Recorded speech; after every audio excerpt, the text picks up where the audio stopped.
اللہ تعالیٰ نے حضرت آدم علیہ السلام کو عالم کی صورت میں پیدا کیا، یعنی جب وہ پیدا ہوئے تو جاہل نہیں تھے۔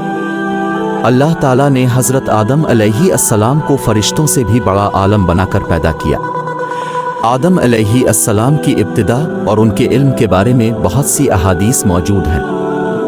جب اللہ تعالیٰ نے حضرت آدم علیہ السلام میں مکمل روح ڈالی تو اللہ تعالیٰ نے حضرت آدم علیہ السلام سے فرمایا، اے آدم بتاؤ میں کون ہوں؟ حضرت آدم علیہ السلام نے فرمایا کہ آپ اللہ ہے اور آپ کے سوا کوئی عبادت کے لائق نہیں۔ تو اللہ نے کہا تم ٹھیک کہتے ہو۔ پھر اللہ تعالیٰ نے حضرت آدم علیہ السلام کو فرشتوں کی جماعت کو السلام علیکم کہنے کا حکم دیا۔ آدم اور فرشتوں کی زبان عربی تھی اور یہی اہل جنت کی زبان ہوگی۔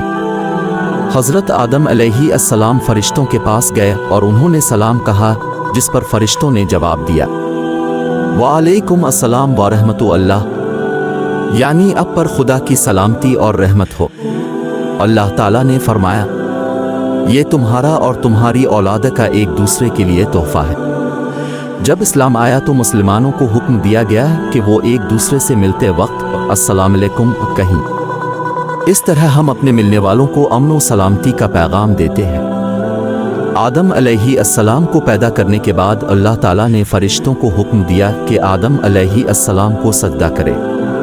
ابلیس کے علاوہ سب نے اس حکم کو قبول کیا، جس پر ابلیس کو قیامت تک مردود قرار دے دیا گیا۔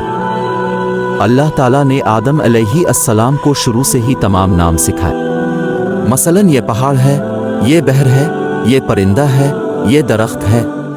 وہ آسمان و زمین کی ہر چیز کا نام جانتے تھے۔ اللہ نے آدم علیہ السلام کو صرف شکل و صورت اور تخلیق ہی میں بلند مرتبہ عطا نہیں کیا تھا، بلکہ عقل و علم کے لحاظ سے بھی بلند درجے اور مقام پر فائز کیا تھا۔ اللہ نے آدم علیہ السلام کو ہر چیز کا نام سکھا دیا، پھر وہ چیزیں فرشتوں کے سامنے پیش کیں۔ پھر اللہ تعالیٰ نے فرشتوں سے پوچھا، مجھے ان چیزوں کے نام بتاؤ اگر تم سچے ہو، اور مطلب یہ کہ تم اپنے دعوے میں کہاں تک سچے ہو۔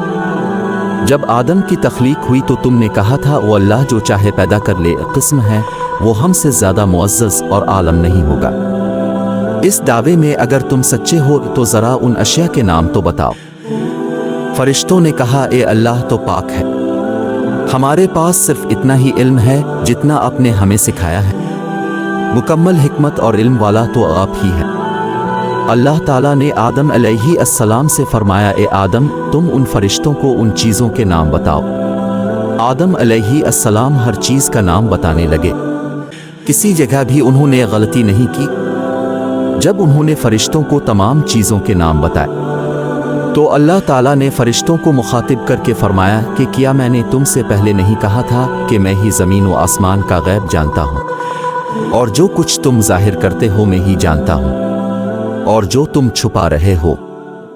یہاں یہ سوال ذہن میں ابھرتا ہے کہ فرشتے کیا چھپا رہے تھے؟ وہ راز یہ تھا کہ اللہ ہم سے زیادہ باعزت اور باشعور مخلوق پیدا نہیں کرے گا۔ پھر اللہ تعالیٰ نے حضرت آدم علیہ السلام کو جنت میں بھیجا۔ اللہ تعالیٰ نے حضرت آدم علیہ السلام کو تنہا جنت میں بھیجا۔ حضرت آدم علیہ السلام ایک مدت تک جنت میں تنہا رہے۔ جنت میں تمام نعمتیں موجود تھیں، لیکن پھر بھی حضرت آدم علیہ السلام وحشت اور تنہائی محسوس کرتے تھے۔ پھر اللہ تعالیٰ نے ان کے خوف اور تنہائی کو دور کرنے کے لیے اماں حوا علیہ السلام کو پیدا کیا۔ اس سے ہمیں ایک بہت اہم پیغام ملتا ہے کہ اللہ تعالیٰ نے حوا علیہ السلام کو حضرت آدم علیہ السلام کے ساتھ پیدا نہیں کیا، بلکہ انہیں کچھ عرصہ بعد پیدا کیا۔ اللہ تعالیٰ نے آدم علیہ السلام کو انتظار کرایا۔ انتظار قدر کو بڑھاتا ہے۔ پہلے دن سے عورت کو پردے میں بنایا، بے پرد نہیں کیا۔ جب اللہ نے حوا کو پیدا کرنا چاہا تو اللہ نے فرشتوں کی آنکھوں پر پردہ ڈال دیا اور آدم کو سولا دیا۔ پھر اللہ تعالیٰ نے حضرت آدم علیہ السلام کی بائیں پسلی سے حوا علیہ السلام کو پیدا کیا۔ یہاں سوال یہ پیدا ہوتا ہے کہ اللہ نے اسے بائیں پسلی سے کیوں پیدا کیا؟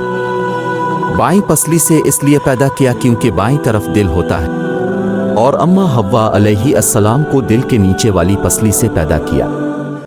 اس سے ہمیں ایک اور پیغام دیا گیا ہے